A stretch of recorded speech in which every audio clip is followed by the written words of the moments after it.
నమస్కారం అందరికీ. నేను మీ పెనుగొండ అగ్రిమాల్ వీరన్న. ఈ యొక్క తోటను చూడండి, క్రాప్ సెట్టింగ్ తోట అండి. మనం వీటికి ఇప్పుడు స్ప్రే చేయాల్సిన మందు వచ్చేసి ఖచ్చితంగా మనకి ఫ్లవరింగ్ రావడం కోసమని స్ప్రే చేసుకోవాలి. ఈ ఫ్లవరింగ్కి వచ్చేసి నాగార్జున కంపెనీ వాళ్ళది, అటానిక్ కానివ్వండి, గోద్రేజ్ కంపెనీ వాళ్ళది, డబుల్ కానివ్వండి,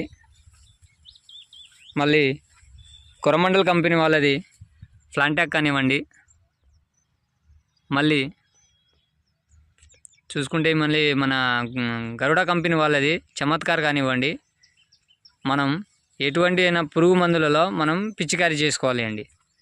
దానివల్ల మనకి ఫ్లవరింగ్ వచ్చేసి బాగా వస్తుంది. ఫ్లవరింగ్ స్టేజ్ వచ్చేసి నీట్గా వస్తుంది, కాపు మాత్రం సెట్ అవుతుంది. ఇటువంటి మందులు స్ప్రే చేసుకోవడం వల్ల మనకైతే క్రాప్ సెట్టింగ్ అవుతుంది.